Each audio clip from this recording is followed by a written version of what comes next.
Hi there, I'm Sean Stetson, and today I'm going to show you how to trim and tie a beef tenderloin. So starting off, first thing, cut the seal of the bag, remove the tenderloin. You'll begin here with the head, the midsection, and the tail of the tenderloin here. And finding the tail, you will find a bit end right here. This is called the chain of the tenderloin. You can remove and feel part of it. Get part of it off here. And from there, you can cut that right off here. Some people like to use this, they like to grind it up and use it as ground beef, whereas others like to cut it in chunks and use it as tenderloin bits as well. From the second end here, you'll remove the membrane, just the fatty excess right here. Just remove that right off as much as possible.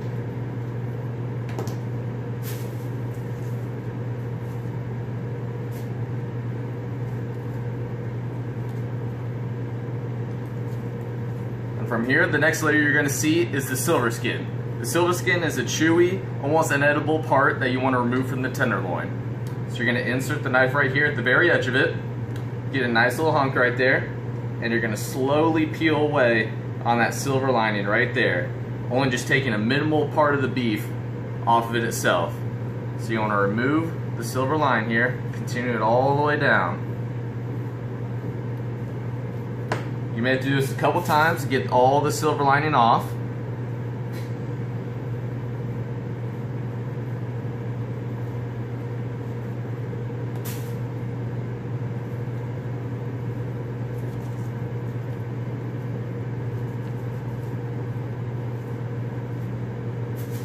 From here, you have a little bit of excess fat on the edges. You just want to trim that right off here, while leaving just a little bit there. Give it a little bit of flavor there.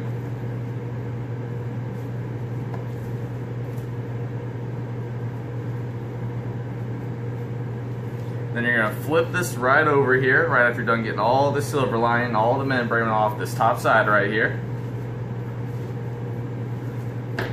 There's going to be a little bit of silver skin right here for you, right at the head of it. Just give it a nice little trim right there.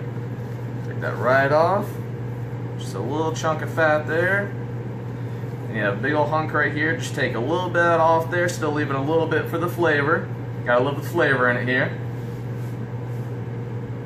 And this right here is going to be a little bit of a fat grain on the back here. You just want to trim a little bit off there, or else it'll be a little chewy for you, but you still want to leave just a little bit on here. You want to keep that flavor on here while you're roasting it.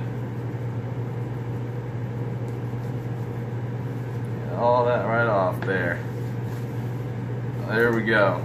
You have a nice trim tenderloin right there. Get a little bit of the last little bits off here. There we are. And from here, you have a trim tenderloin piece right here.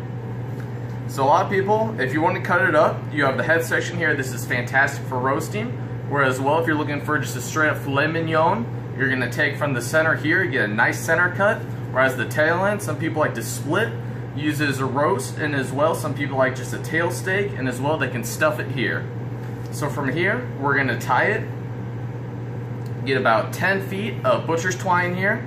You're going to start the head of it. You're going to bring it right around here. You're going to twist it up. Meet both ends, twist the string on one time, and tuck it right underneath. Once you tuck it underneath here, you're going to create that circle. You're going to tuck it right in that circle. You're going to tighten it up right here for you. And what do? You're just going to tug it a couple times. Give it a nice little tightness here. You're going to try and get that knot right on top there, alright? Once you get the top right on knot there, you're going to cinch knot it all the way down here. You're going to wrap it right under the head, pull all that twine under here, and once you pull it under, you have that little access bit. All you do is just tuck it right under there. Just tuck it under, pull all the string through here, as long as it doesn't get caught up on you here. Pull it nice and tight. You got one section there, and you're going to want to do this throughout the whole thing. But once you get right down here, a lot of people, they like to tuck the tail under.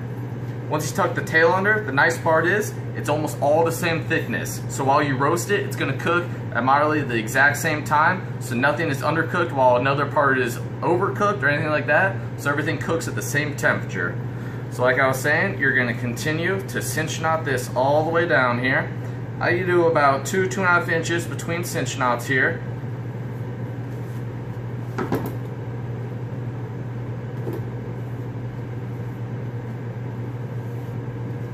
All the way down here.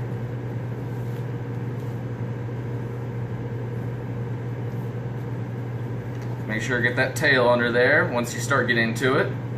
Keep that cinch knot right on top here.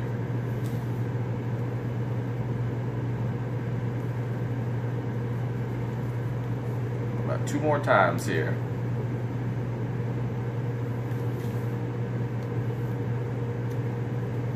Keep that going nice and pretty there. One last time.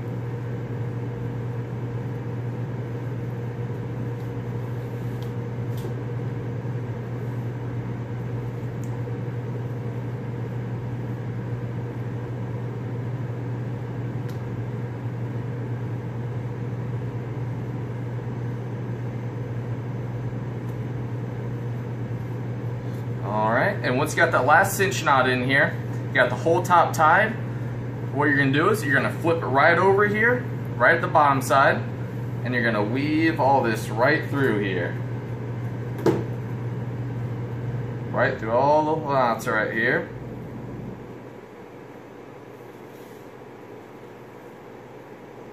Keeping it nice and tight, nice and tight.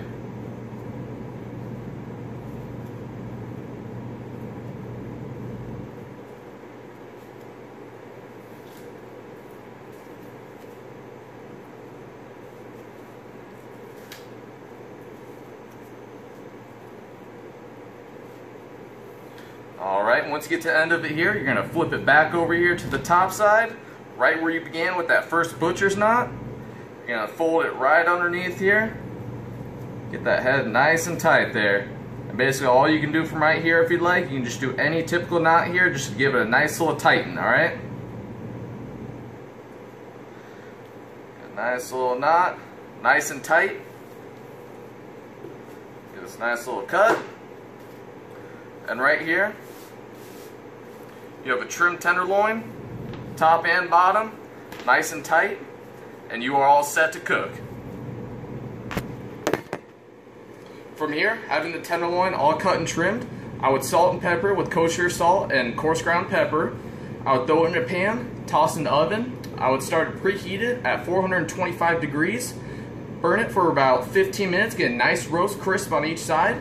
Then I would bring it down to 325 and cook for an extra 20 minutes. After 20 minutes, it should reach about the internal temperature of 118 degrees. I would take it out then. I would put it in a separate pan, put tinfoil over it, while it will naturally rise to 125 degrees. From 125 degrees, you'll be set with a medium rare steak, and you should be all good to go. Thank you for listening.